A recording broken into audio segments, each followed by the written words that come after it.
Esto lo cambia todo. Padre de Valeria Márquez involucrado en su deceso. El señor incluso hasta se quería llevar hasta el refrigerador cosas que no le pertenecían a Valeria. Y no sé si era porque se quería cobrar, obviamente, lo que le debía a su hija. Que el padre, al haber pagado el funeral, se quiere cobrar a las malas, de algún modo, haberle pagado el funeral a su propia hija. Incluso hasta alzó el colchón de Valeria para poder saber qué podía llevarse. El papá de Valeria se cobró a la mala el dinero que le debía. El señor, en pocas palabras, fue a saquear la casa. Entró al cuarto de Valeria para poder sacar las pertenencias de Valeria y demás.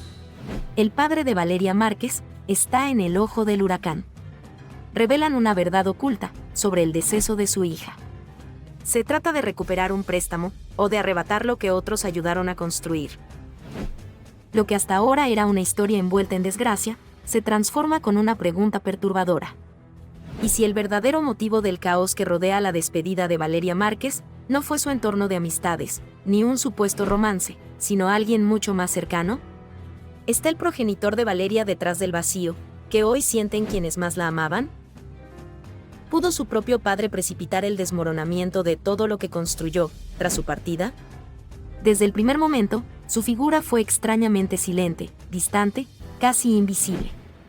Pero, de pronto, su irrupción posterior al deceso no pasó desapercibida.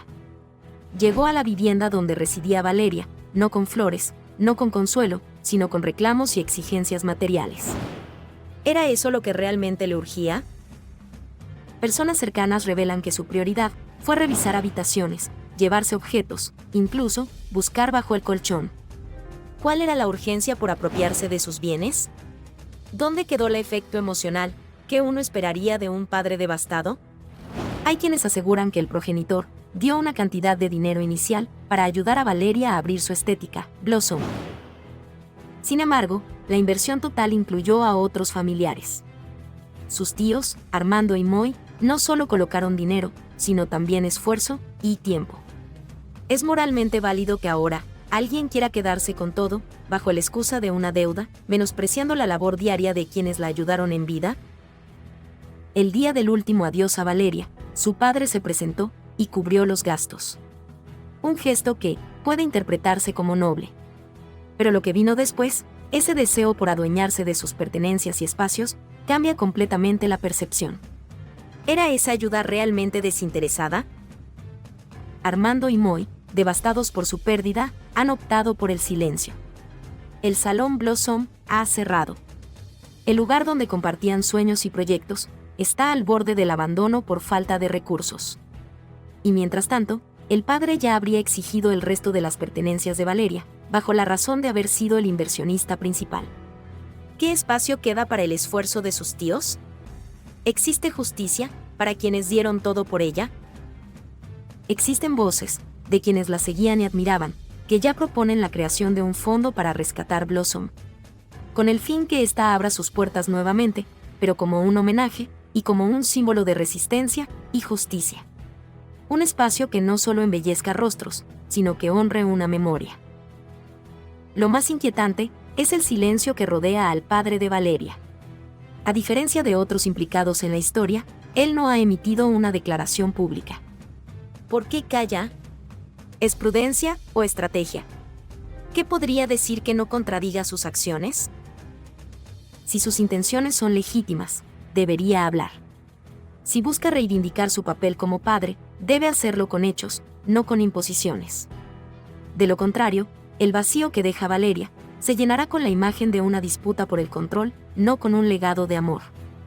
Aguantándole sus desplantes, su control, hasta sus celos y todo para que al final me tratara como si fuera basura. Erika sacó una pistola y le disparó a esta Valeria 3 veces, le disparó seguiditas. Sí es importante señalar que, bueno, pues en base a la investigación que tenemos hay algunas cuestiones que no se nos aplican. ¿Quieren un tour por la casa de Vale o qué? Me va a regañar, pero no le digan nada.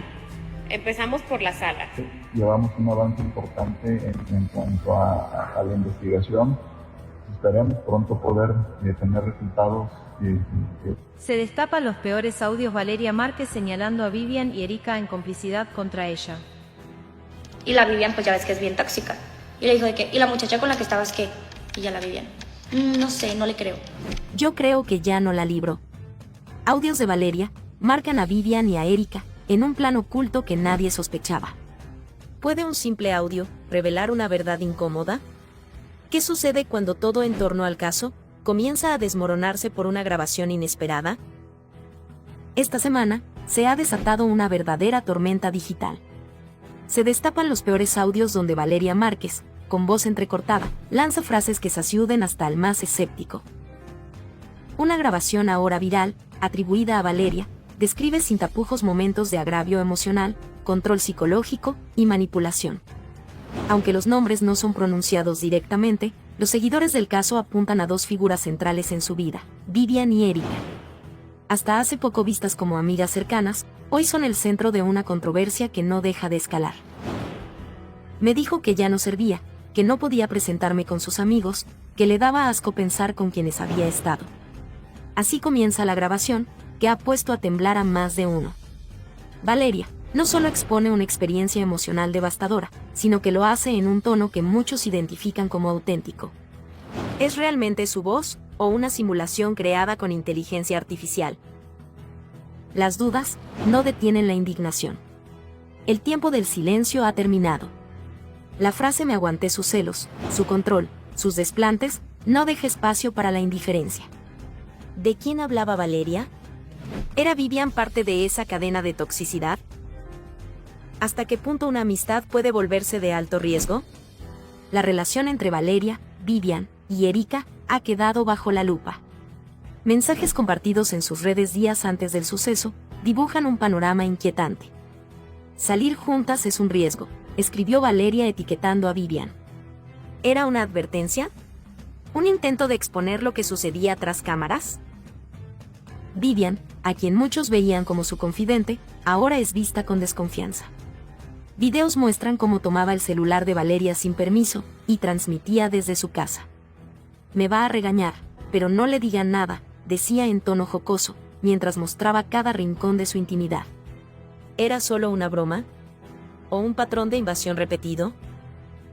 Un dato alarmante revelado por una fuente cercana indica que fue Vivian quien entregó la contraseña del celular de Valeria a las autoridades. Un gesto que podría verse como colaboración, pero también levanta sospechas.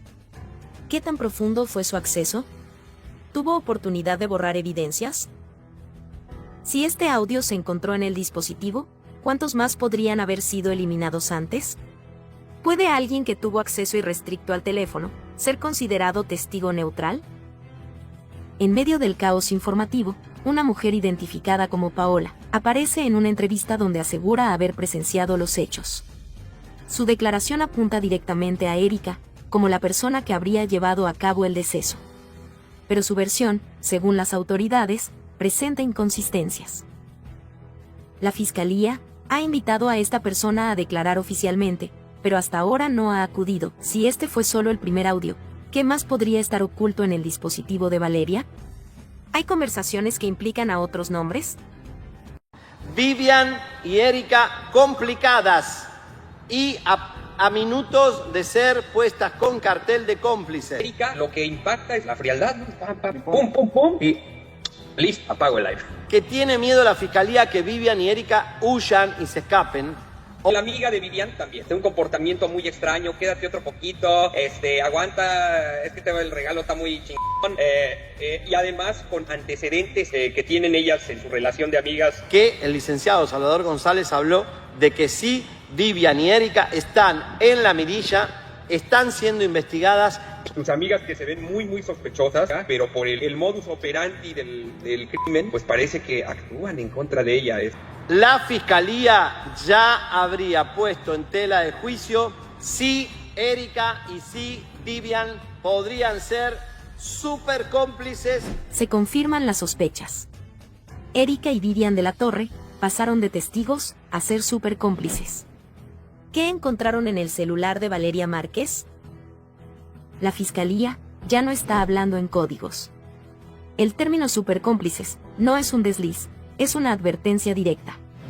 Erika y Vivian de la Torre podrían estar en el umbral de una vinculación formal, y esta vez, los indicios ya no se pueden ignorar. Lo que parecía solo un giro mediático, empieza a revelarse como una estrategia de presión legal, cuidadosamente orquestada. ¿Qué significa ser supercómplices? La expresión ha generado una tormenta. No es una categoría legal formal, pero sí una señal política de la Fiscalía. Si no colaboran, serán arrastradas. Cuando el fiscal habla de que están ubicables, está preparando el escenario. No lo dice, pero lo insinúa. Pueden ser detenidas en cualquier momento. Y si los resultados del análisis forense del celular de Valeria son concluyentes, las órdenes llegarán sin previo aviso. Eso no es una descripción casual. Es una etiqueta reservada para aquellos bajo vigilancia, los que podrían intentar escapar, los que tienen algo que perder o que ocultar. ¿Están bajo protección de intereses más poderosos? Las preguntas crecen. ¿Por qué no han sido citadas a declarar? ¿Por qué ninguna enfrenta cargos, si los indicios son tan claros? La hipótesis más discutida es la protección desde esferas con poder. No cualquier persona logra mantenerse fuera del radar jurídico durante semanas, mientras la Fiscalía deja filtrar piezas clave del caso. El silencio no es inocente. Es estratégico. Y cada día que Erika y Vivian se callan, el caso se ensombrece más. El celular de Valeria es la pieza que cambia el juego. El dispositivo fue desbloqueado. Dentro, los peritos encontraron una cronología digital que compromete. Mensajes eliminados, capturas sospechosas y ubicaciones compartidas. Pero lo que más estremece es la participación directa de Vivian en el desbloqueo del teléfono. ¿Cómo sabía la clave? ¿Por qué colaboró, después de haber callado durante semanas? Esto no es solo una contradicción. Es una pista de complicidad. O por lo menos, de conocimiento anticipado de lo que estaba en juego. ¿Se trata de una red de encubrimiento emocional? Hay una línea no explorada en profundidad, la afectiva. Las emociones intensas mal gestionadas pueden generar pactos de silencio. Celos, traiciones, promesas. Todo eso puede estar detrás del mutismo de Erika y Vivian. Una relación amistosa, decían. Pero las pruebas señalan una convivencia tóxica. Registros de discusiones en público, transmisiones cargadas de indirectas y burlas disfrazadas de humor. Esto ya no es solo una hipótesis emocional. Es parte del patrón de comportamiento. ¿Vivian estaba obsesionada con Valeria? ¿Erika actuó por presión o conveniencia? Las motivaciones aún son brumosas, pero la tensión emocional entre las tres es innegable. Y eso importa mucho. ¿Están ocultando a alguien más? Una figura masculina se ha mencionado en filtraciones no oficiales. Valeria mantenía contacto con un hombre de poder. ¿Qué sabían Erika y Vivian sobre esa relación? ¿Por qué nunca lo mencionaron? ¿Qué tanto sabían y por qué decidieron guardar silencio? Hay cosas que no cuadran. Y la Fiscalía, al parecer, también lo ha notado. ¿Qué nos dice la Fiscalía? Que ya van avanzando, poco a poco, pero van avanzando. Ya van aproximadamente 20 testigos que mandan llamar. Se confirma la verdad oculta sobre Erika y Vivian en el caso de Valeria Márquez. ¿Qué dice el artículo 19? Que son autores los que participan en la ejecución del delito. Fiscalía revela los 7 delitos y más de Erika y Vivian de la Torre por ser cómplices del deceso de Valeria Márquez. Son inocentes hasta que se demuestre lo contrario, son inocentes hasta que la Fiscalía no haga una imputación directa sobre ellas. Erika y Vivian, bajo la mira. La Fiscalía detalla 7 faltas imperdonables por el deceso de Valeria Márquez. ¿Están a punto de ser detenidas? Las autoridades no necesitan más cámaras, ni más declaraciones públicas. Tiene lo esencial. Una secuencia de omisiones, acciones y decisiones que, según especialistas jurídicos, encajan en figuras penales claras. Y sin embargo, Erika y Vivian siguen libres. ¿Por cuánto tiempo? Aquí no se trata de rumores. No se trata de suposiciones. Se trata de una cadena de hechos verificados, que exponen a estas dos mujeres como más que simples testigos. La pregunta ya no es si sabían lo que pasaba. La verdadera incógnita es, ¿por qué no actuaron? ¿Por qué la Fiscalía no las ha llamado, si las infracciones son evidentes? lo que parecía una omisión inocente, comienza a tomar forma de encubrimiento. Hay una diferencia sustancial entre estar presente y no hacer nada por temor, y estar presente y tomar decisiones, que afectan directamente el curso de los hechos. Los juristas lo están advirtiendo con fuerza. La ausencia de una imputación no es señal de inocencia. Es, en muchos casos, una estrategia procesal. El silencio de la Fiscalía puede ser el reflejo de que están esperando el momento ideal para actuar. El acto de apagar una transmisión puede parecer insignificante. Pero si el contenido era relevante para esclarecer lo ocurrido, ese acto se convierte en una alteración del desarrollo lógico de una prueba. Apagar el en vivo en el momento en que Valeria necesitaba ayuda, no solo la deja sin asistencia inmediata, también podría significar el corte deliberado de una evidencia clave. ¿Fue temor o cálculo? ¿Error o estrategia? Y si Erika tomó el dispositivo de Valeria sin consentimiento, estamos hablando de apoderamiento no autorizado. ¿Y si además manipuló el contenido? ¿Y si borró mensajes? ¿Y si accedió a redes sociales? La figura legal se complica. Ya no es solo posesión indebida, sino intervención digital con posibles consecuencias legales. Las autoridades no requieren una confesión para sacar sus conclusiones en el caso. Necesitan patrones de conducta, omisiones sistemáticas, acceso a pruebas y un rastro digital. Y todo eso, según los análisis más recientes, ya lo tienen. La cercanía emocional con Valeria no convierte a Vivian en culpable, pero tampoco la deslinda. Porque el vínculo, las conversaciones previas, los celos documentados y las declaraciones indirectas podrían ser parte de una narrativa más compleja. Si los peritos demuestran que hubo intención de influenciar, manipular o controlar a Valeria antes de los hechos, la posición de Vivian se debilita.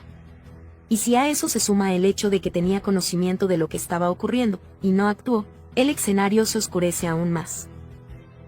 Los 7 cargos posibles que enfrenta cada una no son hipotéticos. Ya están definidos en el marco legal. Desde abandono de persona hasta alteración de pruebas. Desde omitir entregar información hasta contribuir indirectamente al resultado final.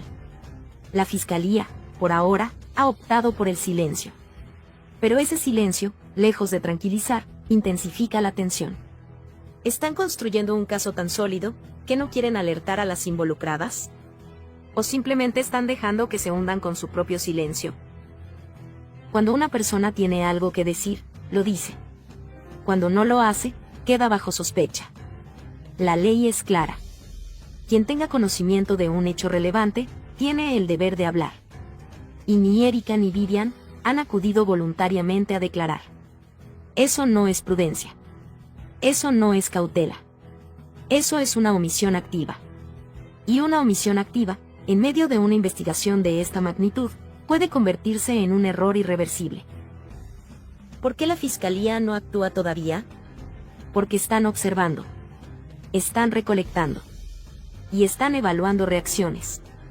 Las declaraciones, los gestos, los movimientos en redes sociales, los dispositivos en análisis, las conversaciones previas, todo forma parte de un rompecabezas donde cada pieza tiene valor procesal. Fueron más de 12 personas a entrevistarla. Fue todo un operativo para poder entrevistarla en su domicilio. Vivian, ¿quieres ser mi novia? Aquí delante del público. Estuvieron presentes policía de investigación, peritos forenses en psicología y demás. La Vivian me regaló un peluche. Esto porque... Vivian fue interrogada en su domicilio. Más de 8 horas de interrogatorio. Pues obviamente liberaron muchísima información que la Fiscalía en este momento tiene en su posesión. Si no colaboras, te encierro. La Fiscalía arrinconó a Vivian de la Torre para que entregara la contraseña del celular de Valeria. ¿Se dio por voluntad propia o tuvieron que obligarla? Lo que parecía una diligencia de rutina se convirtió en un episodio digno de una serie de suspenso legal. El pasado 22 de mayo, la Fiscalía Mexicana irrumpió con más de 12 agentes en el domicilio de Vivian de la Torre con un solo objetivo: obtener las contraseñas del celular de Valeria Márquez, pieza clave en uno de los casos más comentados del año. Pero, ¿realmente colaboró voluntariamente? ¿O la tuvieron que amedrentar? Peritos en psicología, expertos en cibernética y agentes especializados se desplegaron para un solo objetivo: el acceso al dispositivo de Valeria. Tras 8 horas de interrogatorio, Vivian cedió. Entregó las contraseñas. Y con ello, entregó también el acceso a una serie de datos, que podrían cambiar por completo el rumbo de la investigación. Los investigadores dejaron claro que negarse a colaborar sería considerado como un obstáculo legal. Y si ese celular escondía información relevante, el no entregarlo podía tener consecuencias inmediatas. Vivian, bajo una presión implacable, optó por lo que muchos considerarían una decisión estratégica, o sea, entregar las claves. El lugar donde ocurrieron los hechos tenía cámaras, pero solo de adorno. Todo era una fachada. Ninguna grabación y ningún respaldo visual. Solo quedaba el celular de Valeria. Y ese teléfono, ahora en manos de las autoridades, puede ser el testigo silencioso que revele una historia completamente diferente. Al no haber imágenes, todo depende del contenido digital. Mensajes, llamadas y redes sociales. Y es ahí donde el acceso concedido por Vivian podría convertirse en su salvación o su sentencia. Recientemente se supo que Valeria no era dueña de la estética, las cámaras no servían, y solo tras una jornada de alta presión, accedió al celular. ¿Estamos ante una verdad maquillada? ¿O simplemente ante un procedimiento desesperado por obtener resultados? Lo entregado por Vivian ha desatado una revisión forense intensiva. Y si hay algo en ese teléfono que la vincule, aunque sea indirectamente, su situación legal puede tambalearse. Los juristas han señalado que lo ocurrido con Vivian podría establecer un nuevo precedente sobre el uso de la presión psicológica como herramienta procesal. La delgada línea entre colaboración y coerción está más presente que nunca. Y en este caso, cruzarla puede redefinir el futuro de todos los involucrados. Por su parte, Erika, mencionada por testigos y señalada en redes, aún sigue sin declarar. Su silencio genera más tensión que cualquier testimonio. ¿Está esperando un movimiento legal? ¿O teme las implicaciones de lo que sabe?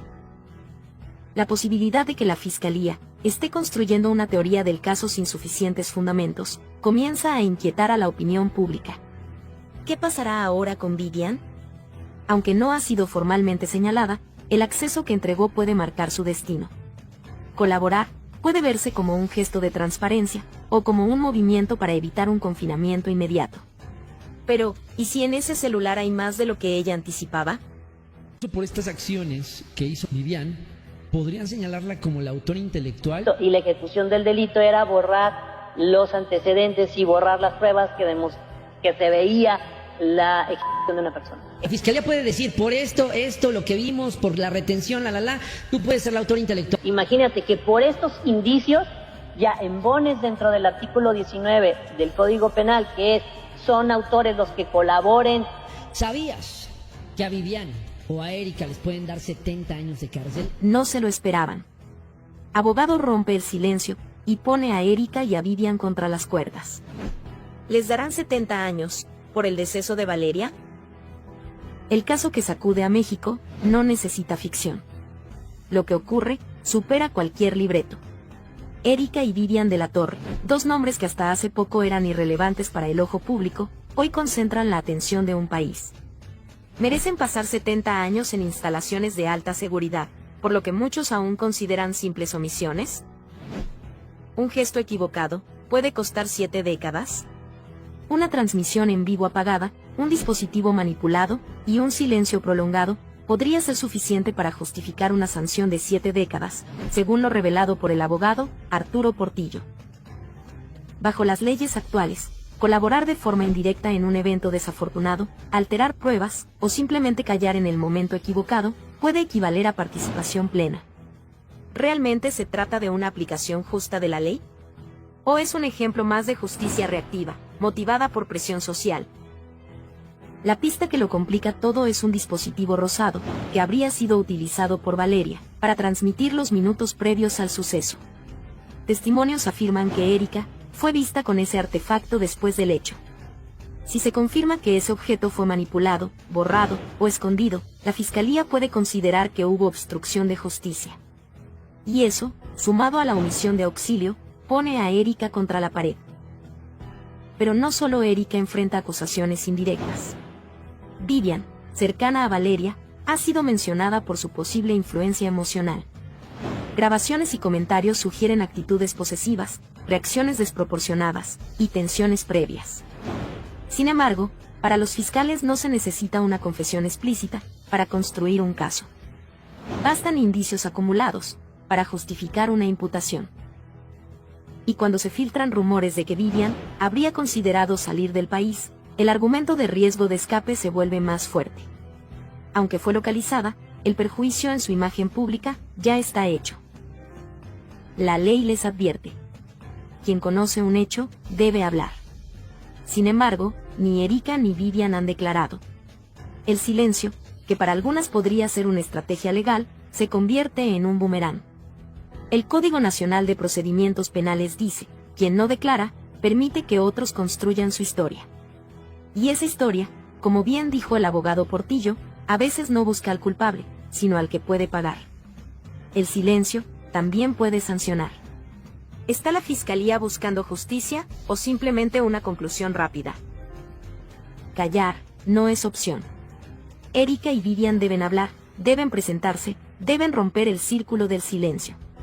Cada día que pasa sin una declaración pública, fortalece la teoría de la acusación. Aún no están imputadas formalmente, pero tampoco están libres. La cuerda floja en la que caminan puede romperse en cualquier instante.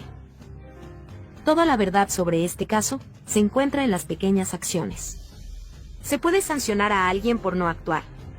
Erika y Vivian han sido juzgadas por miles, sin derecho a defensa. Sus nombres están en todas partes, pero su voz, en ninguna. La muy amiga Vivian, que ya está en Paraguay y que ya ha estado subiendo incluso hasta TikToks. O sea, es increíble. Vivian de la Torre se fuga de México por el caso de Valeria Márquez. ¿Es verdad o no es verdad? ¿Por qué no la habían citado? ¿Por qué la Fiscalía no citó? Una serie de cuestionamientos que se salen de todo protocolo de actuación por parte de la Fiscalía y por todo. No, la Vivian, que ahorita me va a mandar algo. Ya sabía, güey, ya sabía. Se confirman las sospechas. Vivian de la Torre huyó de México, por su implicación en el deceso de Valeria Márquez. ¿Fue temor o complicidad lo que la llevó a salir del país? No te imaginas la turbulencia que ha desatado el caso Valeria Márquez, tras la misteriosa desaparición de Vivian de la Torre. Lo que parecía un asunto confuso ahora se vuelve cada vez más turbio, y la opinión pública se encuentra al borde del colapso. ¿Acaso Vivian huyó del país para evadir la justicia? ¿O sus motivos esconden algo más oscuro y complicado? Lo cierto es que las pistas empiezan a confirmar que la verdad está más cerca de lo que muchos creen. ¿Cómo explicar la desaparición repentina de Vivian de la Torre? Esta pregunta se ha convertido en el epicentro de un intenso debate moral y legal que ha dividido a las redes sociales y los pasillos judiciales. La desaparición de Vivian no es casual ni inocente. ¿Por qué nadie ha interrogado a Vivian? La justicia parece estar dejando pasar un hecho fundamental. Ni Vivian ni Erika han sido llamadas a declarar oficialmente, a pesar de estar en contacto directo con Valeria el día de su última aparición. El Código Penal establece claramente que cualquier persona que presencie o tenga conocimiento de un hecho irregular tiene la obligación de reportarlo. No es una opción, es un mandato legal. Sin embargo, la ausencia de acción es desconcertante y plantea serias dudas. Se ha sabido que hubo un distanciamiento previo entre Valeria y Vivian. En uno de ellos, fechado el 7 de abril, Valeria afirmaba lo siguiente: la Vivi ya no quiere ser mi amiga. Me dijo que no le hablara. Este tipo de frialdad desconcierta, especialmente cuando días después, ambas interactuaron en un vivo fatídico. ¿Fue acaso una reconciliación fingida? ¿O había intenciones ocultas detrás de esa aparente amistad? Esta contradicción abre la puerta a muchas preguntas. El rastro de Vivian desaparece y su cuenta se transforma. Testigos en redes sociales aseguran que, tras el suceso, Vivian modificó su nombre de usuario en TikTok y comenzó a publicar contenido desde una ubicación diferente. Se presume que huyó a Paraguay o a otro país latinoamericano, aunque esto aún no ha sido confirmado oficialmente. Lo que sí está claro es que nadie ha vuelto a verla desde entonces. Su silencio no parece una medida de protección, sino una huida. ¿Qué significa esto para el caso? ¿Será que Vivian ¿Está evitando enfrentar las consecuencias? ¿Qué sabía Vivian, que no quiso revelar? La omisión se convierte en una forma silenciosa de complicidad. Si Vivian fue testigo a distancia, tenía la obligación legal de acudir a la fiscalía y declarar, pero no lo hizo.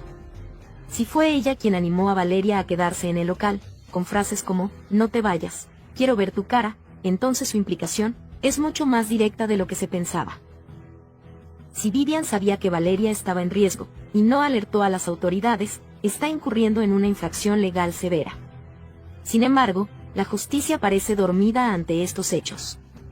¿Por qué los responsables no enfrentan cargos? Para poder encontrar primero a los responsables y el móvil de por qué fue esta situación.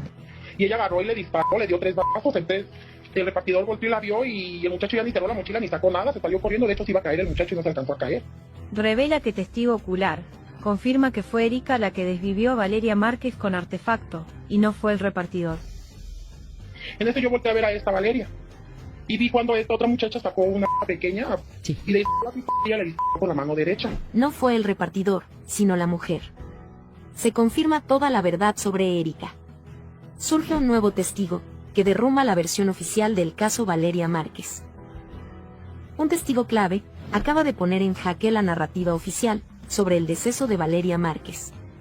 Y lo que dijo lo cambia todo. No fue el repartidor, fue Erika.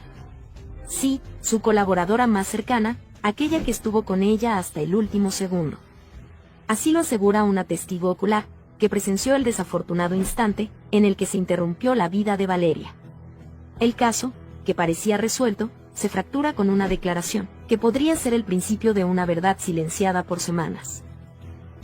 No te imaginas el giro que esto representa. ¿Es esta testigo la pieza que faltaba, para entender por qué el salón se convirtió en el escenario de un hecho tan devastador? ¿Por qué desde el principio se desvió la atención hacia un supuesto repartidor que, según nuevas versiones, solo fue un espectador más? Según el testimonio, todo era calma en el salón. Valeria estaba sentada, en confianza, junto a Erika. Nadie sospechaba nada. Un joven ingresó, dejó un pedido, y cuando se dio media vuelta, sonaron 3 impactos. Nadie entendió nada. Hasta hoy. ¿Quién apretó el artefacto? ¿Quién se benefició? ¿Quién cayó? El testimonio, aunque protegido por razones de seguridad, es claro. Erika estaba demasiado cerca del lugar, del momento y del poder de decisión. Su silencio posterior solo complica las sospechas. Un perito en ciberseguridad ya había advertido que las grabaciones del salón jamás se aseguraron. El vaso de Valeria, un peluche, e incluso el celular desde el cual se habría transmitido contenido digital tras el acontecimiento, todo quedó sin peritaje. ¿Por qué? No creerás lo que se filtró. En su celular, un mensaje sin enviar lo cambia todo. Me cansé de fingir. Quiero mi vida de vuelta. ¿Era una confesión? ¿Una advertencia? ¿Una petición de ayuda? ¿Sabía Valeria que estaba atrapada en una red de control, manipulación o traición? ¿Intentaba hablar y la silenciaron? Erika creció a la sombra del éxito de Valeria. Su exposición no era la misma, su llegada a las redes era limitada. Pero tras la partida de Valeria, su nombre comenzó a sonar. ¿Casualidad? ¿Oportunismo? ¿O traición? Después del suceso, la cuenta de Valeria fue usada para realizar transmisiones en vivo, con más de 200.000 espectadores. Alguien capitalizó su imagen. ¿Quién tiene acceso? ¿Quién mueve los hilos detrás de esa pantalla? ¿Y por qué no se ha revelado? Los dispositivos nunca fueron asegurados. Y los datos, ignorados. El celular sigue en el centro de esta tormenta. Las manos que lo tocaron, antes y después del hecho, no han sido investigadas. ¿Es descuido o encubrimiento? La testigo tem por su seguridad. Pero su versión podría cambiarlo todo. Y no es una sospecha sin fundamento. Sus palabras coinciden con lo que muchos pensaban. ¿Está lista la fiscalía para escuchar esta verdad? ¿O la ignorarán como tantas otras voces? Pues estimamos que es más de 1,5 toneladas.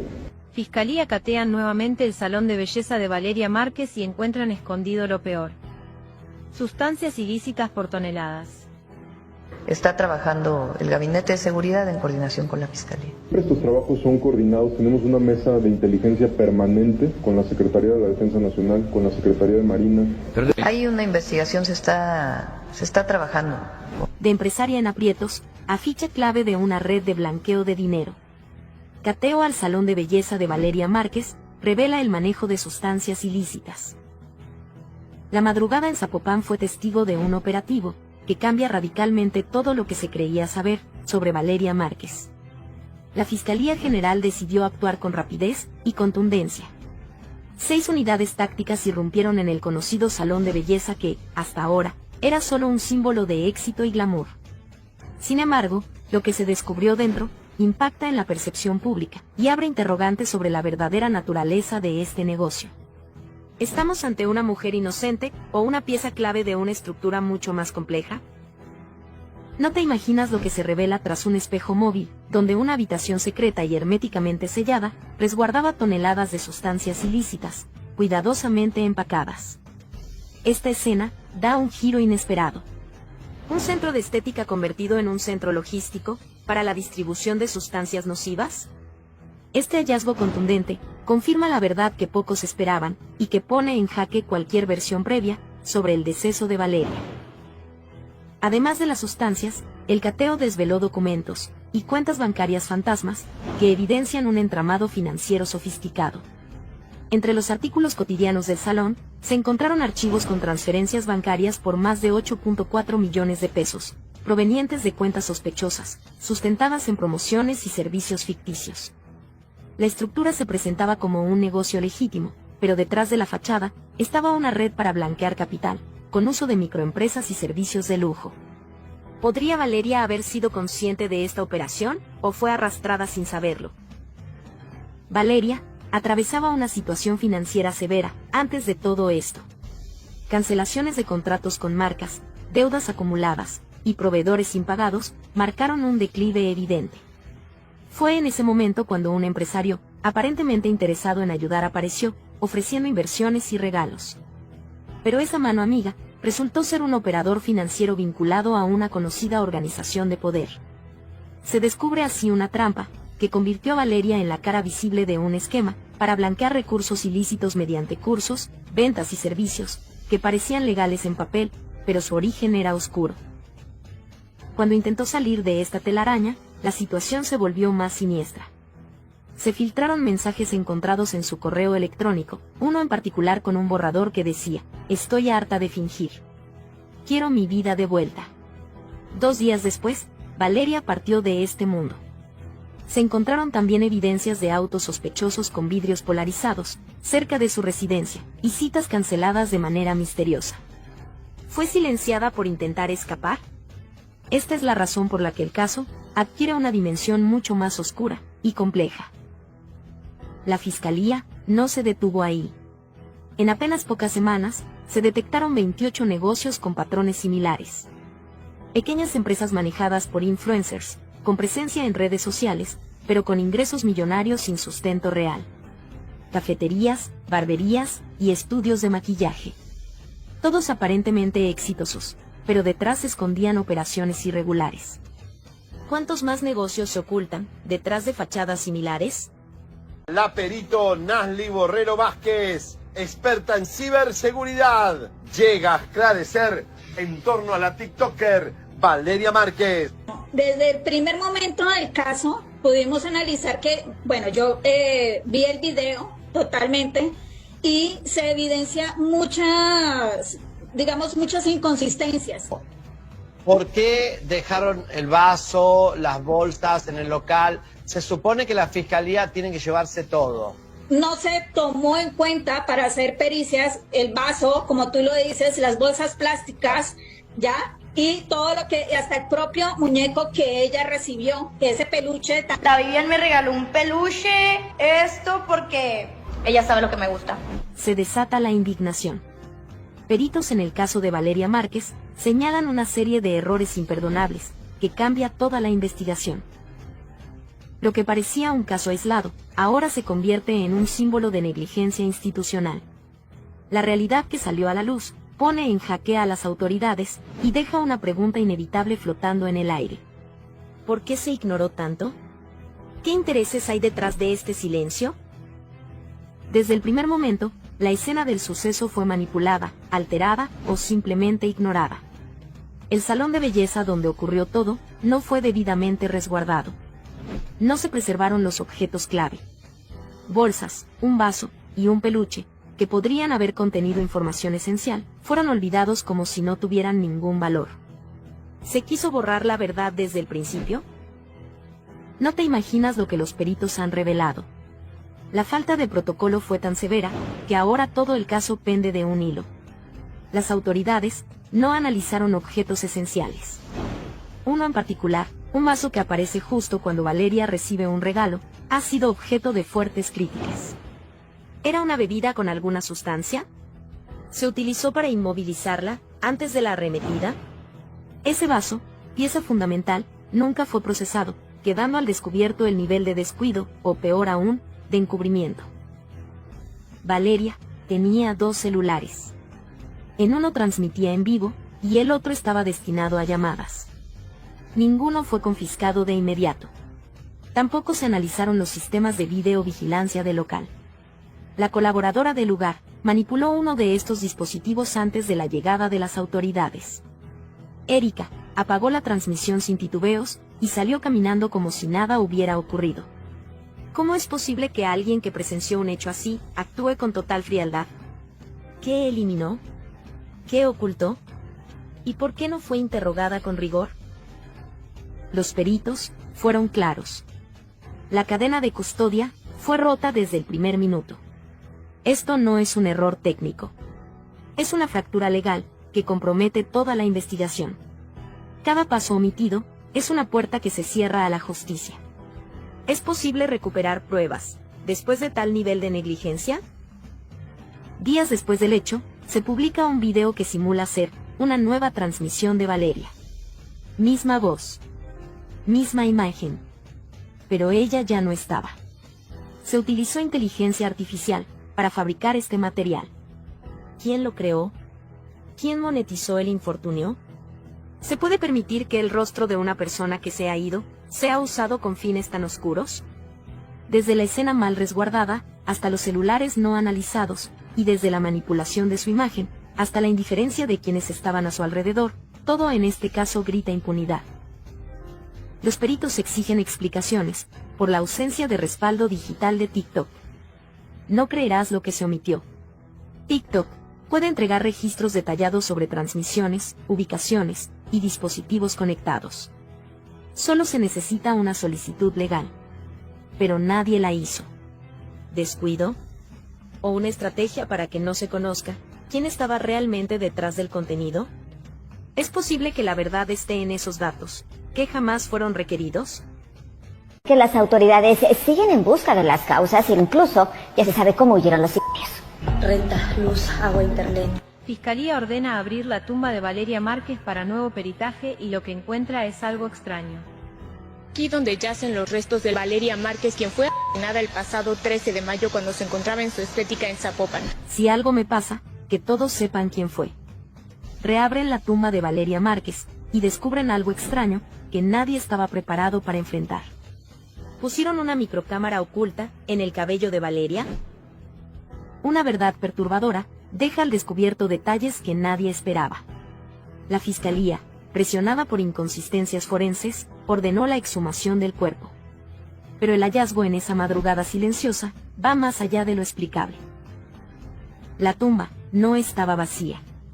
El ataúd de Valeria Márquez escondía más que sus restos.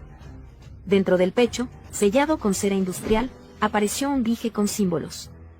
Un triángulo, un ojo y la letra M. ¿Qué representaban estos signos? ¿Era una señal de advertencia o una marca de pertenencia?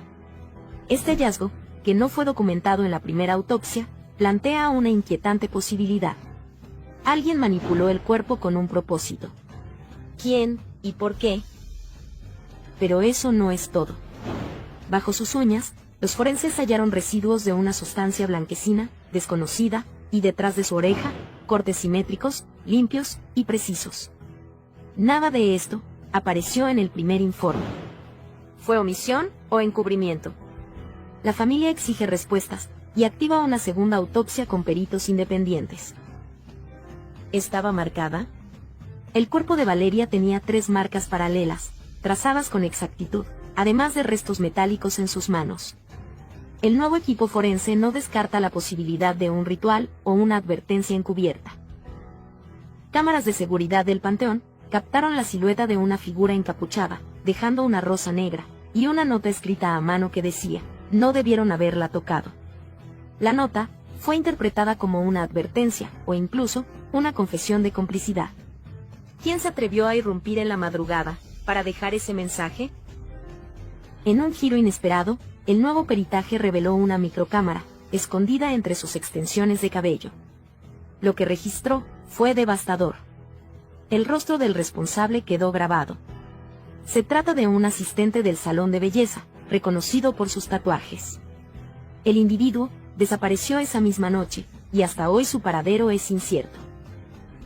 La grabación no solo muestra la arremetida, sino también palabras que Valeria alcanzó a decir antes del final.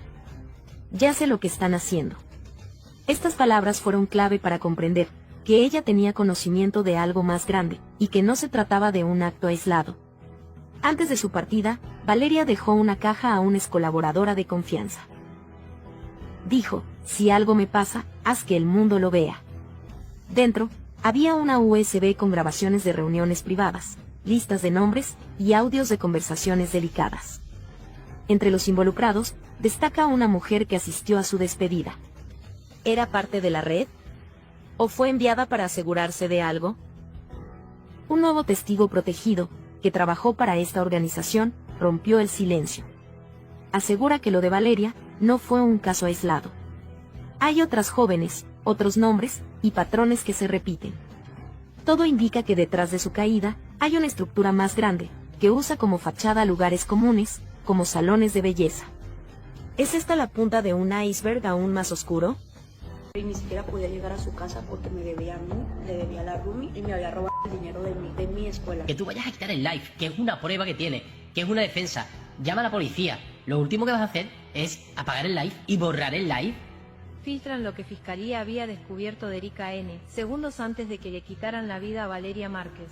Hola. ¿Valeria? Sí. Filtran la información que la Fiscalía de Jalisco había descubierto sobre Erika, segundos antes del infortunio de Valeria Márquez. ¿Qué relación tiene el misterioso objeto blanco con la posible coordinación del suceso? ¿Realmente Erika se convirtió en una pieza indispensable para que la desgracia ocurriera?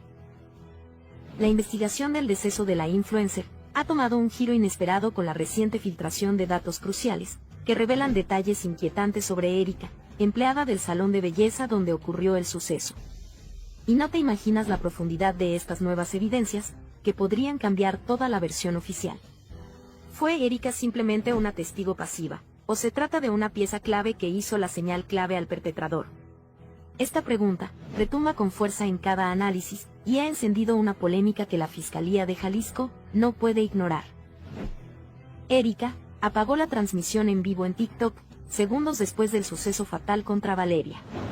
Pero aquí surge una inquietud perturbadora. ¿Por qué optó por finalizar el video, en vez de pedir ayuda o intentar socorrer a su amiga? Este acto, lejos de parecer una reacción espontánea, ha sido interpretado por expertos como un posible intento de eliminar pruebas o encubrir hechos.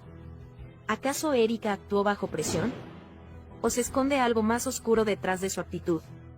Esta conducta despierta una fuerte controversia, que pone en duda la inocencia de quien hasta ahora parecía solo una testigo más.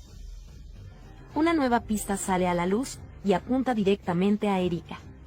En el video de la transmisión, justo detrás de ella, se observa un objeto blanco, cuyo significado aún desconcierta a los investigadores. Se confirma la sospecha de que podría tratarse de una señal, un indicio, o incluso, una orden dirigida al perpetrador, para consumar la macabra operación en curso. Esta revelación inquietante intensifica las dudas y la tensión. ¿Existió una coordinación previa? ¿Quién estaba detrás de esta aparente estrategia, para quitar del camino a Valeria Márquez? El enigma crece, y nadie sabe qué puede salir de la próxima filtración. Pero la controversia no termina ahí. Vivian de la Torre, amiga cercana de Valeria, también queda bajo la lupa. Vivian insistió en que Valeria permaneciera en el salón, a pesar de sus sospechas sobre un regalo inesperado. ¿Fue esta insistencia una muestra de apoyo o una manipulación para mantener a Valeria en el lugar donde ocurriría el suceso fatal? ¿Qué motivos podría tener Vivian para jugar un papel tan ambiguo? La imagen pública de una amistad inocente se desmanteló y el público exige respuestas. El perpetrador entró al salón de belleza con un peluche y un café, fingiendo ser un repartidor. Estos supuestos detalles amables resultaron ser señuelos diseñados para acercarse a Valeria y consumar el plan. Este método no es nuevo y tiene paralelismos con otros casos relacionados a grupos organizados. ¿Estamos ante una cadena de hechos coordinados? ¿Existe una red que utiliza el engaño y la manipulación para cometer actos atroces? El peso de estas preguntas presiona a las autoridades para profundizar en la investigación. Another cup of coffee had chemicals, I don't know what, a sedative so she wouldn't want to get up and leave. To those who have defamed her, remember that this is digital. Valeria was like, I'm scared, they're going to attack me, they're going to dry me off, but she wouldn't get out of her chair. I asked. Those who are pointing fingers at her to take responsibility. Valeria Márquez. They say her friend poisoned her because of the coffee she drank earlier. Erica's true betrayal is revealed, which shakes the Valeria Márquez case. She was poisoned before the brutal attack that drove her crazy. The new clues that are emerging point to a betrayal that many suspected, and the worst could be yet to be confirmed. The case of the Mexican influencer, model, and businesswoman has become one of the most controversial and shocking of the year. The 23-year-old was dressed while broadcasting live from her beauty salon in Zapopan. What at first seemed like an uneventful event has now taken on a much darker dimension. During the broadcast, Valeria appeared nervous as she talked about a mysterious gift that, in her own words, seemed like a farewell. Shortly after, a man entered the premises, handed her a stuffed animal and a coffee, and minutes later shocked her. But what was revealed later was even more chilling. Erica, Valeria's employee and friend, was present at all times. She was the one who interrupted the broadcast, who approached after the impact, and who now finds herself at the center of the storm. New theories indicate that Valeria may have been poisoned before being hit. The coffee. Erica's closeness was a premeditated act. Although there is no conclusive evidence, the pieces are beginning to fit together in a disturbing way. With a low profile, Erica had been working alongside Valeria for months. Their relationship seemed cordial, even close. However, doubts are emerging. Why did she interrupt the broadcast just when she was supposed to continue recording to record evidence? Why is her testimony contradictory? Was she aware of what was going to happen? Was she covering for someone? This is the reason why many on social media and even experts warn that the case points to a possible act of internal betrayal, and the worst thing is that it always comes from those closest to her. After the media uproar, the Jalisco State Prosecutor's Office declared the case a priority. Toxicological analysis, review of C5 cameras, conflicting testimonies. Everything indicates that the event could have more layers than initially thought. But here comes the crucial question. If Valeria was poisoned before the impact, what role did Erica play? Was she just a witness or also an accomplice? Valeria's case has put the influencer world on alert. Many content creators are now evaluating their safety, their surroundings, even their own work teams. Because Valeria's was not an isolated incident, and because it was revealed that enemies sometimes wear the same shirt. Experts consulted do not doubt that Erica's involvement is proven. It would be a classic pattern of professional jealousy and personal betrayal. Valeria, with success, fame, and affection, was the perfect target for the frustration of someone who felt overshadowed. They say that karma always catches up, but who pays the price when it's too late? Vivian is telling her to stay there because Vivian had known for a while that she had already been paid a lot of money, more than $200,000. Because we hadn't fought, right? We also lasted a while and I'm proud. When did we fight? Since she had also already shared that money with Erica, who also told her, try to keep it there for me so that this person can go and execute me. How long did we last for a while? Maybe we lasted a while. She was scared because she had already been receiving money from her partner, her ex-partner, who was the person who sent her to execute him with that delivery. Prosecutors investigate Vivian for alleged payment of $200,000. Valeria Márquez was betrayed. What seemed like an isolated misfortune has taken a completely unexpected turn. The prosecution has revealed key developments. New investigations confirm that Vivian was allegedly paid to be an accomplice in Valeria Márquez's sad departure. This revelation changes everything we thought we knew about the case. You can't imagine the degree of impact this new information has generated. Vivian, who was presented as a close friend of Valeria, is now at the center of the storm. Was Valeria's trust her final judgment? How far does loyalty go when money comes into play? Authorities indicate that the payment received by Vivian came directly from Francisco Alvarez Olorio, Valeria's ex-partner and who is now also being investigated for his alleged intellectual participation. The key evidence that is causing outrage was leaked on social media. It involves a compromising conversation between Vivian and Erica, an employee at Valeria's beauty salon. In one of the fragments, Vivian writes, "Everything has to go well. You don't know the punishment you're also going to get if it doesn't go as planned." Erica, in an apparent state of alert, responds, "I'm afraid if they do something to me too." Vivian insists, she won't do anything to you. Just make sure you're not next to Vale when they arrive. Turn off your phone when they arrive. These words have generated a flood of reactions, leading to the question, was every second of what happened that night planned? A new voice has joined the case. The friend of Valeria's supposed new love in the Dominican Republic. In a viral video, he claims that Francisco Alvarez couldn't stand being rejected by Valeria and that he was informed by Vivian about the influencer's plans to move and marry her new partner. It was for love that she lost her life, he declared. She left everything for him. Vivian notified Francisco of her whereabouts and facilitated everything. Was Vivian then a bridge to misfortune? Was she an active part of a plan to prevent Valeria from escaping from the past? These are the questions that flood the networks today. The so-called Junior is once again making headlines.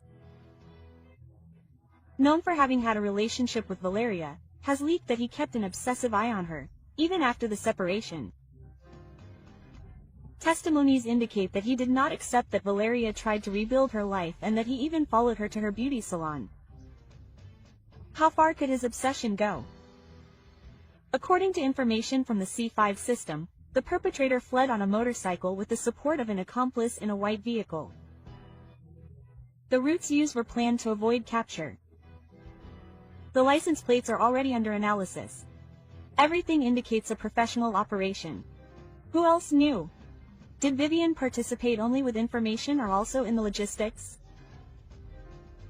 Vivian's silence, which deactivated her accounts, has been interpreted as a sign of guilt. Why hide if there is no reason to do so? New investigations by the prosecution reveal that Vivian was allegedly paid $200,000 to be an accomplice in Valeria Márquez's sad departure. They say that her friend poisoned her because she drank coffee earlier. She did not want Valeria to be seen that way. New unexpected twist. The prosecution is going to after friends of the influencer. She decided to stop the broadcast with a single intention. Lawyer leaks new findings in the Valeria Márquez case. The facts: Erica was the last person visible on camera, evidently in a state of shock. New clues in the Valeria Márquez case put her friends in the sights of the prosecution. You can't imagine what has been discovered in the last few hours. A new finding revealed by Erica's lawyer, one of the friends who was with Valeria the day of the event, unleashes a chain of reactions, indignation and new questions. The prosecution has reportedly already initiated new lines of investigation, and everything indicates that the influencer's closest circle may not be as innocent as they appeared. Lawyer Jasmine Camillo, Erica's legal representative, who was the last person to be with Valeria, broke her silence. In recent statements, the lawyer described as false the accusations linking her client to the unfortunate event, assuring that a media persecution has been unleashed that puts Valeria at risk. Her integrity. Erica claims that her relationship with Valeria was purely professional. According to her version, she was at the beauty salon performing duties as an employee, and her reaction to turning off the live broadcast was due to shock, not to cover up. However, social media users question why her first reaction was not to call 911, why she appeared so calm in the face of such a devastating event. It has been confirmed that Erica had previously seen the delivery man who approached Valeria with the alleged gift. She even warned Valeria to receive it directly. Why then was a sketch of the suspect not made? The lawyer denies that her client was summoned for that purpose, alleging misinformation. One of the most controversial moments was the appearance of a flower arrangement with the word "sorry" at the entrance of Valeria's business. It was captured by the media while a delivery man was making the delivery. Was this another encrypted message? An attempt to close a cycle or distract the investigation? The truth is that the prosecution has already taken it as evidence. The perpetrator escaped in a motorcycle and had an accomplice in a white vehicle. The escape routes were different, seeking to confuse the authorities. Thanks to the C5 monitoring, the authorities would have already identified the license plates of the vehicles involved. Vivian and Erica knew more. While Erica's lawyer insists on her innocence, social networks are filled with theories. Users claim that there were strange messages, gestures and attitudes on the part of both friends before, during and after the event. It was Vivian who wanted Valeria to stay at all costs. Why so much interest in her receiving that gift? The delivery of a stuffed animal, a drink and the mysterious bouquet of roses raise new suspicions. Were they simple gifts or part of a plan? The prosecution is investigating whether these items are connected to the masterminds. Several brands were pointed out by users for taking advantage of the case to advertise with products similar to those Valeria received. Liverpool was one of the names mentioned. We are facing a commercial exploitation of a misfortune. At only 23 years old, Valeria founded her own beauty salon. While some argue that it was all thanks to savings and family support, others question the origin of her resources. It is because it was prepaid. Was that level of investment possible just with her income as a content creator? She herself explained it in a broadcast: savings, a loan from her father and a lot of discipline. European media have already echoed the case. The video has gone viral, and now not only is justice being demanded in Mexico, but the scandal has crossed borders. Will the prosecution be able to act to meet public pressure? The lawyer leaked new findings in the Valeria Márquez case, and with it opens up a range of questions. Were her friends really on her side? Who gave the final order? And that this boy is now free. The prosecution says that he is free and that they saw him leave on the motorcycle. Now, how are they going to identify him? How is this going to be? It's not just that they get out and execute you? Because part of the modus operandi is to escape, right? The TikToker and the mystery from her friends. Modus operandi begins with the choice of target. The target can generally be because a boss or a boss tells them that this person is going to be the target. Experts arrived to analyze Valeria Márquez's case step by step. Suspicions are confirmed. The other side of the expert report is revealed. In Valeria Márquez's case, who sent the sinister gift? An uncomfortable truth that shatters the narrative built from day one. Valeria Márquez's case was not a random event. It was not a mistake. It was premeditated and has a name and surname, with close accomplices and a plan that was kept hidden until today. You won't believe the details that the expert report has uncovered. How is it possible that no one has noticed the obvious? The entire country is talking about Valeria again. The networks are on fire, the international media asks questions, and in the midst of the scandal, a group of friends remains silent. During a live broadcast, Valeria received what would be her last gift. A package, a messenger, and a tense smile.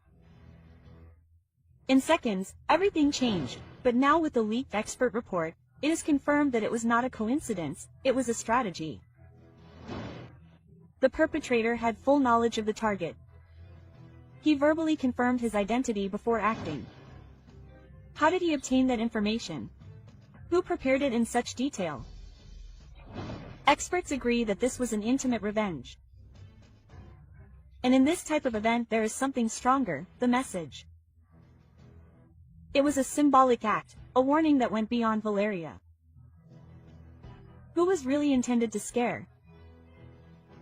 Minutes before the event, Virian, one of the friends present, left a phrase that resonates today: "I want to see your face." In another context, it would seem like a common gesture, but after the event, that comment becomes a strong message. Was it a simple joke or a sign of what was to come? Users on social media have rescued fragments of the video where strange behavior, evasive glances, and uncomfortable silences are evident. Was Vivian simply a spectator, or did she know what was going to happen? You can't imagine what has been discovered in the analysis of the companion's behavior. Social media is bringing to light recordings that until now seemed irrelevant, but when you look back, everything fits together. Was Vivian just a friend or part of the plan? Expert Hugo Javier, with years of experience in these types of events, has been clear. This case shows all the signs of something planned. According to his analysis, the perpetrator did not act under pressure or improvise. He was prepared, trained, and knew exactly what to do. The forensic analysis also indicates that Valeria was the subject of prior surveillance. Cameras captured her days before expressing fear, paranoia, feeling that something was wrong. And yet no one acted. And this raises the question, why didn't she leave? Why didn't she protect herself?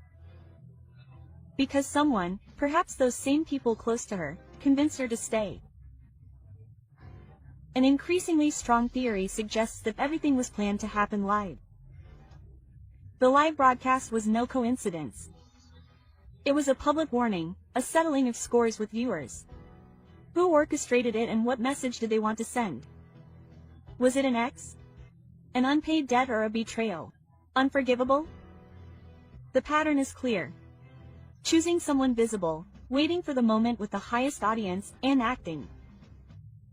Valeria's case could be one of the most studied in recent years, but the most important thing is still missing: justice. The package Valeria received was the hook, a supposed gift from someone she knew, but no one has claimed to be the sender, and forensic analysis suggests that the perpetrator had already been at the location before. Was it a rehearsal? Was he checking logistical details? Everything points to a surgical preparation. The silence of the friends in the face of this information is deafening. Who else knew about the gift? Who scheduled the time? And why did the courier know exactly who to address among the several people present? In the meantime, the prosecution remains motionless. No arrests, no new statements, no press conferences, just silence. A silence that many interpret as complicity. Is there someone powerful behind the case? Someone pulling strings to prevent everything from being discovered? This is the reason why the case has generated so much media interest. The country demands answers, social media demands action. But the authorities remain silent. More and more users claim that Valeria was betrayed by people close to her. Vivian and Erica, her supposed friends, have failed to dispel doubts. What did they know? What did they do before, during, and after the incident? Strong hints appear in previous recordings. Comments that at the time seemed insignificant are now interpreted as signs. Signs that Valeria ignored and that cost her her life. The case of Valeria Márquez not only exposes a tragic event, it exposes a network of silences, omissions, complicity, and half-truths. And with the new leaked information, everything has been reconfigured. But now the question is different. Will action be taken? Will there be consequences, or will it simply be ignored like so many other cases that are forgotten while the guilty parties remain free? No one imagined that this case would end up revealing so much, but now that everything is coming to light, society demands justice and will not stop until it gets what it has. Left behind. This flower arrangement outside Valeria Márquez's beauty salon caused panic among the store owners and visitors to the shopping mall. Valeria Márquez apologizes with a strange flower arrangement. The prosecutor's office is investigating. Guilty friends. The place was guarded by authorities from the prosecutor's office and the municipal police station. This one, yes, well, the truth is, like everyone else, we are sad and dismayed by what happened to Valeria Márquez. Sorry, a flower arrangement of 12 red roses was left on a white ribbon at the entrance to Valeria Márquez's beauty salon. The mystery behind the strange bouquet of flowers that appeared at the place where Valeria Márquez lived her last minutes is revealed. Sorry, or a macabre message. The red letters that screamed the word sorry not only shocked her followers, but also revealed a dark possibility. Remorse from those involved or a warning to silence those who know too much. The prosecutor's office is not ruling it out. All hypotheses are open. The flower arrangement was left just after the media reported it. They withdrew. Coincidence or a carefully planned move to send a strong message? A live broadcast today takes on a sinister meaning. In it, Valeria interrupts with a chilling comment. I don't feel well. Something strange is happening. What happened next? One of her friends, Vivian, insists that she stay on camera. Minutes later, misfortune breaks out. Why did she insist on keeping her connected? Was it really a surprise gift that she was expecting, or did she know more than she let on? In images and videos from the past, in which Vivian and Erica, her supposedly trusted friends, display certain behaviors, they are now interpreted with a different perspective. Hand signals, evasive glances, cut-off phrases, were they codes between them or just theories exaggerated by collective sadness? However, the fact that Vivian has not appeared before the prosecutor's office, while Eric did so voluntarily, has set off alarms on social media. The flowers placed in front of the beauty salon, among candles and messages of love, could have several readings. Some see it as an act of guilt on the part of the author, others as a hidden warning. This can happen to those who talk too much. The authorities are investigating him as a key piece in this sinister puzzle. The flowers were fresh, recently placed and perfectly aligned. Who would go to that trouble if not someone with clear intentions? There is more than one betrayal behind his case. He was the object of personal persecution, of a betrayal within his most intimate circle. Erica collaborated by detailing the appearance of the delivery man who entered the place. She mentions details such as his complexion, clothing, and even his body language. But Vivian, the one who promoted the live broadcast and who asked Valeria to stay connected, has not appeared. Guilt, legal advice, or fear that her version will collapse in front of the prosecutors. In the meantime, indignation grows. The people cry out for justice and want to know, was it really a stranger who carried out the plan? Or was someone close to them the mastermind behind this heartbreaking event? Previous videos revealed disturbing behaviors.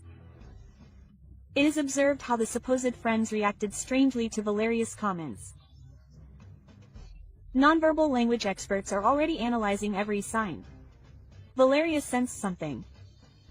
She lived surrounded by a network of people who silently envied her.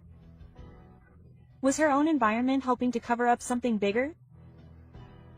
The Jalisco prosecutor stated that more than 20 people had been questioned: family, friends and partners. But every time a piece of evidence is discovered, two new unknowns emerge. How many more are implicated and are hiding behind a speech of regrets? The videos of where they fled to because they took, when this influencer, Valeria. And I preferred to save money and go, I don't know, Colombia, Europe. They took 2 different routes in 2 different vehicles, on a motorcycle and in a white car. Since then, the property has remained secured and being observed by passers-by.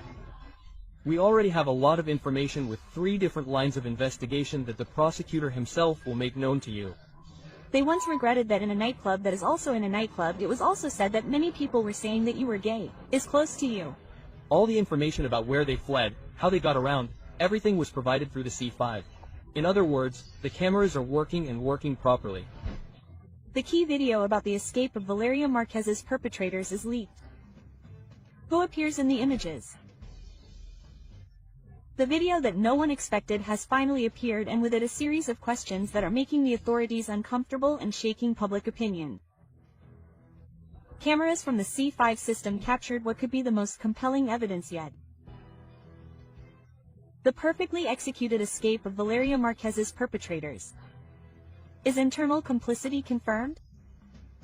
Are we facing a systematic deception or the darkest side of the cover-up? Who leaked the video? Is this the beginning of a definitive turn, or will it be hidden by institutional silence? The surveillance cameras did not only record the criminals fleeing. The most disturbing thing is how they did it with millimeter precision, without hesitation, avoiding guarded areas and checkpoints.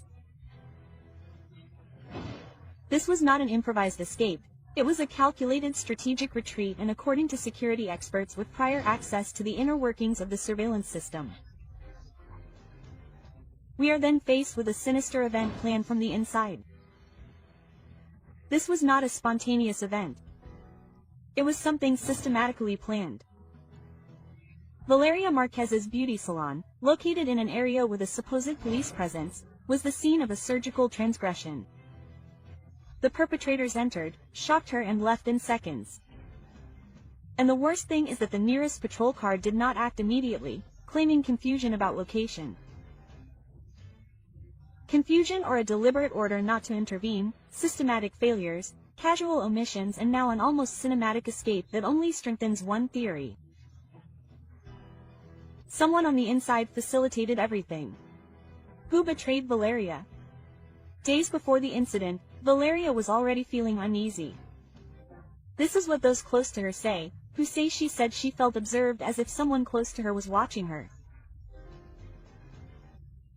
In addition, an argument with a close friend, who has since disappeared from her social networks and has refused to testify, adds to the list of all too convenient coincidences.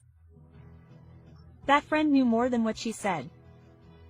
New evidence implicating her is leaking.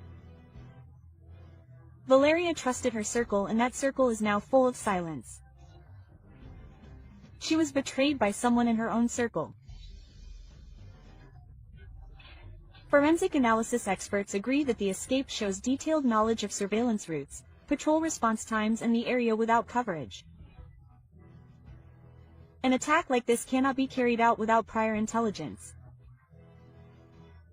And this intelligence, according to anonymous sources, can only come from 2 places, from organized power groups or from the institutions themselves. We are facing a new pact of silence, a cover-up embodied in uniforms and offices. In the meantime, Valeria's family will not remain silent. Her devastated mother declares, "They took our daughter from us and now they want to leave her underground and forgotten." This video proves it all. We demand justice, no more empty words. They want to give her to you. Quote, "And I said, oh, well, he arrived in about an hour." I don't know if it was the prosecutor's office or the criminals themselves, but there are photographs and they already said, "Oh, no, it's better if I wait for her to arrive because it's very expensive." I don't even know if they've seen it already, but the cameras in Erica's business are disconnected. And Erica calls me and says, "Hey, baby, they're bringing you something and I don't know what." Quote, "The truth is leaking." Who removed the video cameras before Valeria Márquez's misfortune? While the country demands answers, a new mystery changes everything. Why did the cameras disappear from the salon where influencer Valeria Márquez was left breathless? For days, the media has repeated the same images. A live broadcast, a black bag, an expectant face, but what no one can explain is what is not on camera. The event was partial, fragmented, and incomplete. What does this void hide? And who benefited from it? The surveillance cameras in the salon were allegedly disconnected. This is not a technical glitch, nor is it a coincidence. Leaked photographs of the scene on social media show empty stands, hanging cables, and the exact space where the devices that could have revealed everything should have been. Who removed them?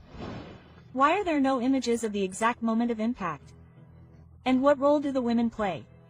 Who was with Valeria at the time? Was the scene manipulated? If the cameras were removed with the intention of eliminating evidence, we are facing a case that could be classified as cover-up, a criminal offense that involves directly protecting those responsible or manipulating key evidence. Erica's beauty salon, where everything happened, went from being a commonplace to becoming the scene of an event that divided the country. But the absence of images poses a greater dilemma. If it was not the prosecution who removed them, then who removed them? Before, after, on someone's orders, out of fear, obedience, or complicity. In the last seconds of Valeria's life, her face does not show terror. Her small eyes, her restrained expression, her calm face. Why? Image analysis experts have pointed out that her expression does not correspond to someone who perceives imminent danger. She did not expect it. And perhaps that is the most terrifying thing. Everything indicates that Valeria was expecting something good. Who made her believe it was a gift? Erica mentions a black bag brought by a delivery man. It has been said that the object that hit her could have been hidden there. It was a common delivery or a carefully planned trap. And then another suspicion arises. Why did Valeria mute the audio of her broadcast? Did she know who was sending her that gift? Was she trying to protect someone, or was it part of a routine that should not be recorded? The silence surrounding the minutes before the impact is not only that of the broadcast, it is also that of those who were there. It is that of the cameras that disappeared. It is that of an investigation that is not moving forward. From the very beginning, the behavior of the companions generated controversy. They turn off the broadcast, do not secure the scene, and do not call for help immediately. Experts have said that there is no perfect reaction to a tragedy, but the pattern of subsequent behavior, lack of cooperation, and especially the elimination of evidence can raise legitimate suspicions. The Jalisco prosecutor's office has been accused of slowness. Information has been leaked, but not search warrants. Results are promised, but no progress is made. How deep is the fear? Who does this silence protect? Social media cries out for justice, and in the meantime, each day that goes by without answers allows evidence to be erased, those responsible to be held accountable, and outrage to grow. In the conversation prior to the incident, Valeria mentions that someone had something dear to her. Even then, there is a moment when she doubts. Why didn't she stop?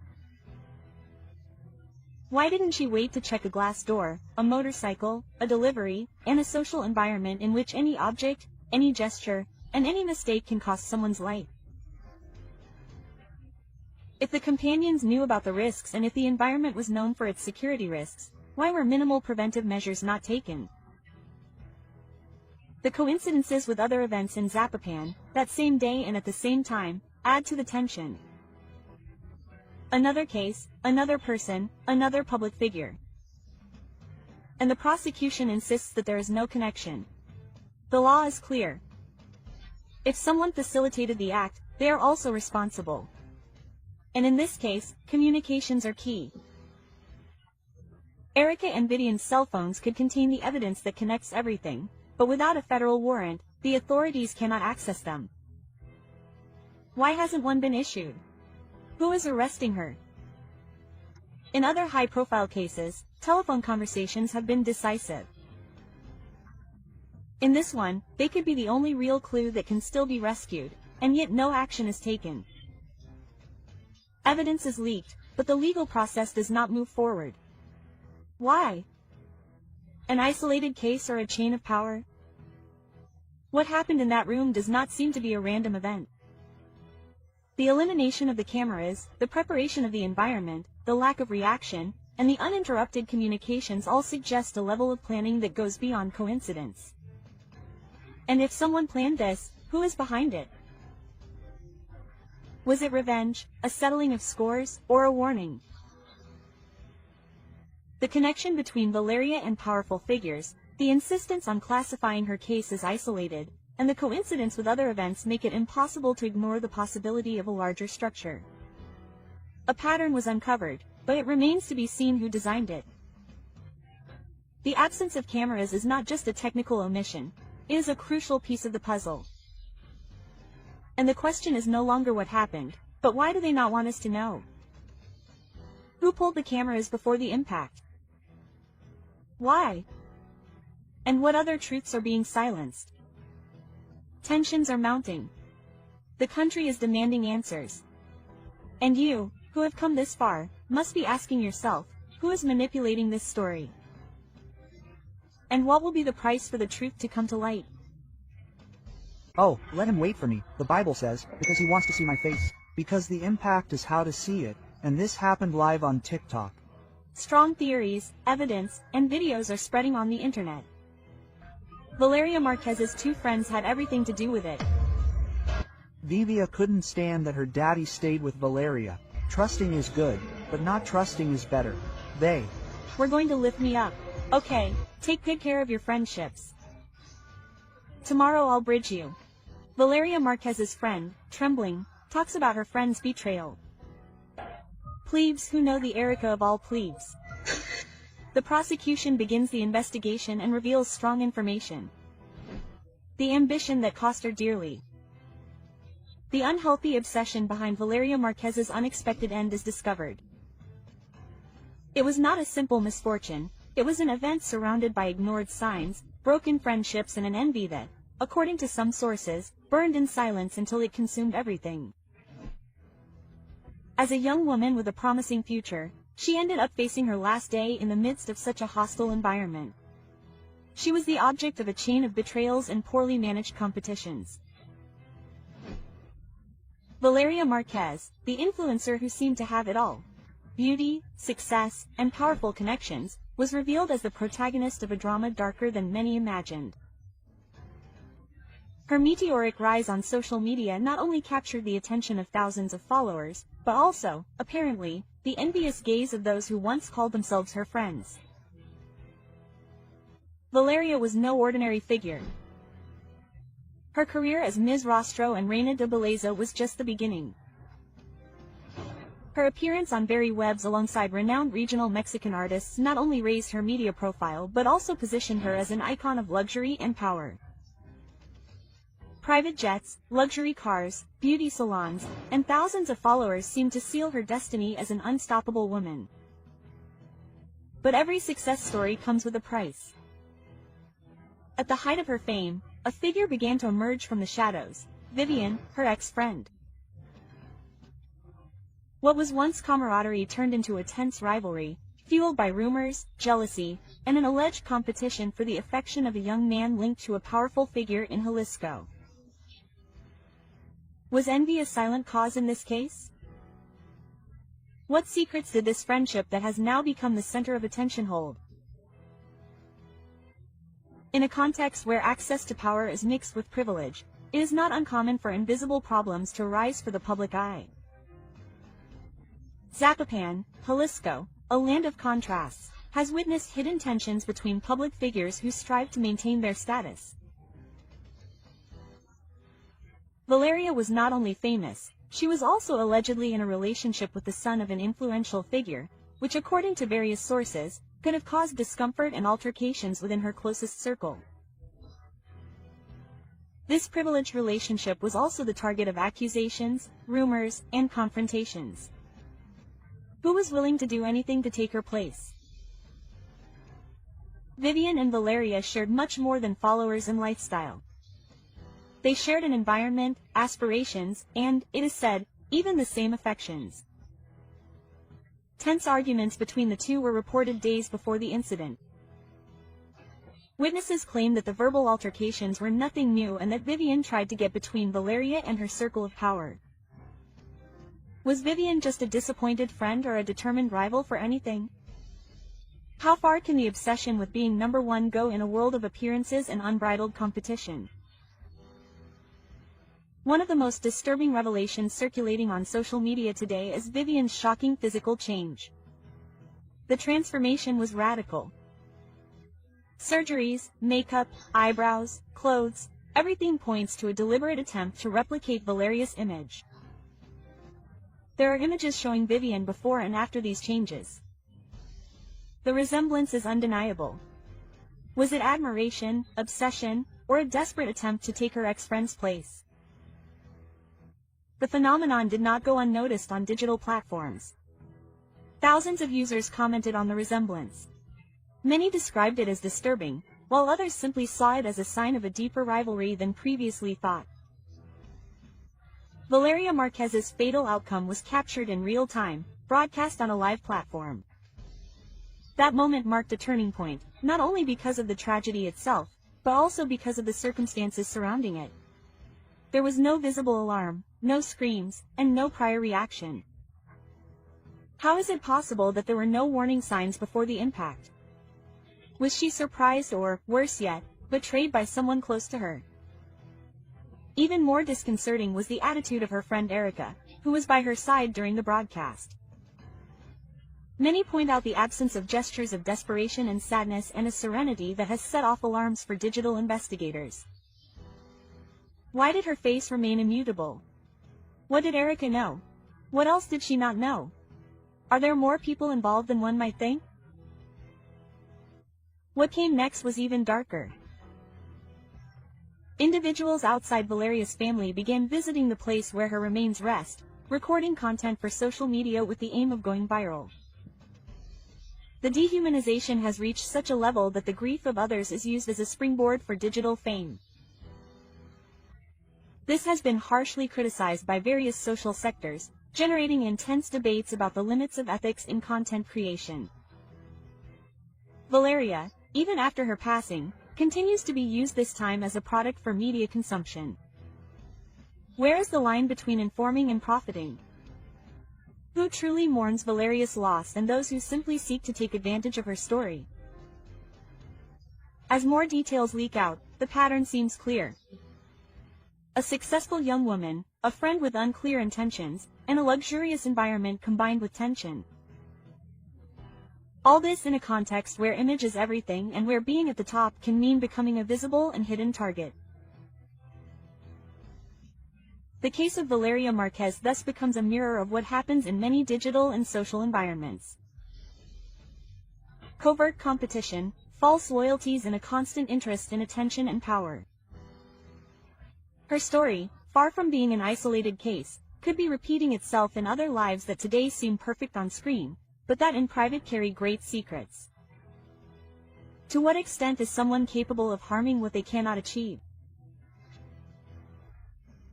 Vivian, her transformation, the previous arguments, the unresolved tensions, and Valeria's sudden departure converge in a question that still has no official answer, but the signs are there. The silence of some, the coldness of others, and the insistence of the public to know more reveal an atmosphere of suspicion that continues to grow. Were Vivian and Erica really friends of Valeria Lerda, or were they her worst enemies? Friends and enemies. It just can't be. She was already focused on the fact that a guy had come on a motorcycle to bring her a gift and said he wasn't going to give it to her because it was too expensive. If he was a delivery man, yes. He looked like a delivery man or a bodyguard. No, a delivery man. Hey, delivery man, delivery man. The friends were talking on the live. Oh, let me wait, Vivian says, because she wants to see my face. She arrives with the Starbucks. She moves the doll, which was a teddy bear, a pig, I don't remember, pink.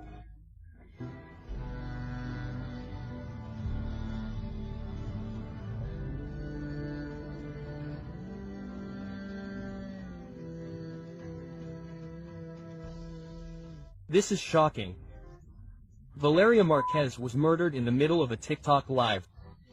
Man, I'm already intrigued by who really sent that to me. The orchestrated betrayal is discovered. They sent her to be deleted out of envy. Who handed Valeria over? The compelling information that reveals the hidden truth is leaked. What few imagined is coming to light, and the details are not only shocking, they are also disturbing. A 23-year-old young woman, a rising influencer, a full life and a promising future, all cut short in a matter of minutes.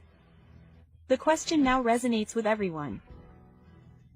Was she the target of a random attack, or was it someone she trusted?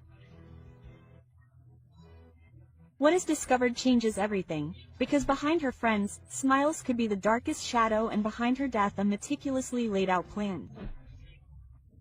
No one expected this. The entire country has been shocked by the brutal event that marked the end of Valeria Márquez, a young woman who was living her best personal and professional moment. Her death, filmed live during a TikTok broadcast, was as shocking as it was precise. But what is most worrying is not the event itself, but the circumstances surrounding it. Coincidence? Or did someone know exactly when and where to find her? Vivian de la Torre and Erica Hernandez were there with Valeria when it all happened. Coincidence, or were they part of something much more sinister? Vivian insisted that she remain in the living room while Eric interrupted the broadcast without showing any visible reaction to the horror. Why? These two women are at the center of a news storm that continues to grow. Their movements, gestures, silences, and decisions are under scrutiny. Some claim that they were simple witnesses. Others suspect that they played a key role in the events. There are clues that cannot be ignored. From messages before the incident to actions that, reviewed in retrospect, seem to have been clear signs of what was to come. An innocent gift or a hidden signal, a coffee and a stuffed animal. Two seemingly harmless objects arrived just before the horrendous event took place. What did they really mean? Was it a coincidence that they were delivered by the same man? That minutes later he would return to end Valeria's life? Someone used Valeria's trust as a tool. They used her innocence, her closeness and her confidence to set up a perfect ambush. And everything seems to indicate that that person could have been within her most intimate circle. Who knew that Valeria would be there alone at that precise moment? Who provided her exact location? Who ended her life? It is said that the event was because the victim acted from the inside using fictitious friendships, feigned gestures and a network of complicity that today involves those closest to Valeria. But neither Vivian nor Erica have wanted to talk. They have maintained a silence that, far from calming the waters, has stirred them up even more. The prosecution can no longer ignore them. Social media is demanding answers. Valeria's followers are demanding justice, and the mystery grows thicker with each passing minute. Why didn't Vivian respond to the authorities' call? Is it fear, or is she simply protecting someone? The evidence is inconclusive, but the clues are.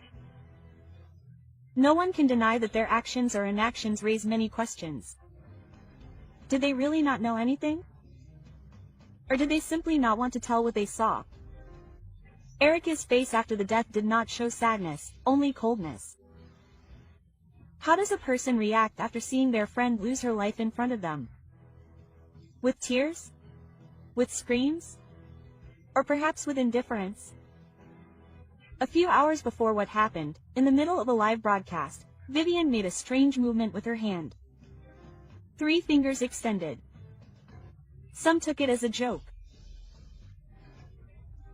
Today, many interpret it as a sign between the lines, a veiled warning, a way of communicating with someone off camera, no one knows. But one thing is clear.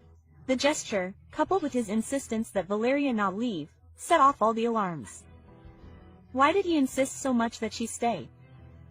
What would have changed if Valeria had left a few minutes earlier? It could have saved her life. Who benefited from Valeria's disappearance? She was not just anyone. She was an established influencer with thousands of followers, projects in progress, and a growing personal brand. She was not alone. She had dreams, she had plans, but also, according to several testimonies, she had challenges. Her life was not as idyllic as it seemed. There were rumors of rivalries, jealousy, and conflicting interests. Some say there were financial tensions, others speak of complex romantic relationships, and some even mention professional envy. Someone benefited from her absence. There was someone who needed to get her out of the way. From financial benefits to job opportunities blocked by her presence, everything is on the table. Was it a passionate incident or an orchestrated plan? The rumor is strong. The name of Ricardo Ruiz LWR, alleged leader of a group linked to multiple misdeeds, now appears in the middle of the investigation. Although direct connections are denied, rumors of a romantic relationship between him and Valeria persist. It was a risky connection that should never have happened. Some claim that the possible link between the two could explain what happened. Was it a settling of scores or revenge disguised as misfortune? This twist in the story raises the attention to unsuspected levels and forces us to rethink who could have real motives for wanting to see her in the ground. Who really handed Valeria over? The cameras don't lie, nor do the audios. And although there is no conclusive evidence, some pieces are starting to fit together. And if Valeria did not lose her life by chance, but by betrayal, the most disturbing of theories has come to light. The friendship was a facade. The affection, a well-presented lie. Affection, a cold and calculated strategy to take her straight to the wrong place at the worst possible time. Who kept her in the living room despite the risk? Who knew that day would be her last? Behind the screens, behind the smiles and hugs, a fatal trap was being prepared and Valeria, oblivious to everything, walked straight towards it.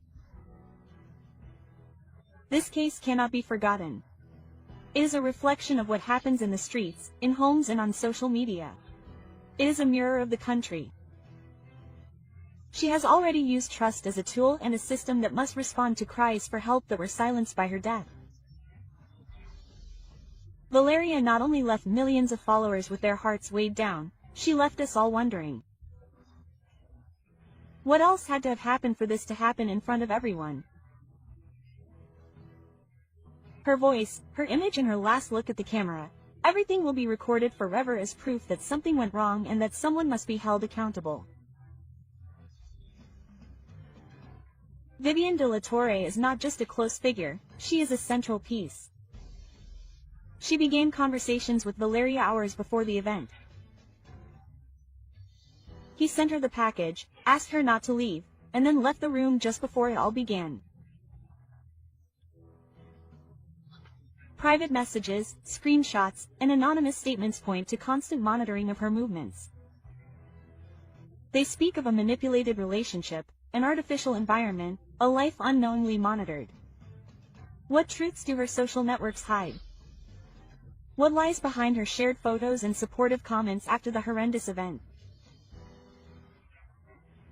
Her silence is interpreted as a defense, but also as a tacit confession, because sometimes not speaking says more than 1,000 words. Vivian has tried to defend herself. She says that she only wanted to give a gift, that she did not know what was going to happen, that she had nothing to do with what happened, but the contradictions are starting to emerge and the prosecution can no longer ignore it. Witnesses claim that Vivian knew things that no one else did, that she gave details ahead of time, that she knew about certain events before they were publicly confirmed. How did she know so much if she was not involved? It was an act planned in advance, and the only way to achieve it was through privileged information, information that most likely came from the inside. What is in the leaked images? Eric walks out of the room with a firm step, without any sign of astonishment or trace of tears. He doesn't even move a muscle when the broadcast stops. Anyone who sees a friend leave would be devastated, but Erica didn't flinch. According to witnesses, she even walked away naturally, without fear or surprise. How does someone who didn't expect what happened react? With tears, screams, desperation, or with coldness? The whole truth about her behavior is being analyzed by investigators, and the first indications are not favorable for her. Friendship, one of the most powerful emotions, can also be the most treacherous. And in this case, it seems that that is exactly what happened. Valeria put her faith in people who perhaps only wanted to take advantage of her popularity, her money, or her influence. Was she naive or simply too trusting? There was jealousy, there was ambition, and there was a struggle for power, control, and visibility. And Valeria, perhaps she was in the wrong place, surrounded by the wrong people. This cannot go unpunished. It is a warning, a reminder of how social media, fame, and success can become a highly valuable currency and a target for resentment and revenge. Remember that you are on the Remorse channel. Watch this video, which is much better. I'm sure you'll love it. Don't hesitate to subscribe and like this video. We also invite you to explore our other videos so you can always stay up to date on what's happening in the world of entertainment.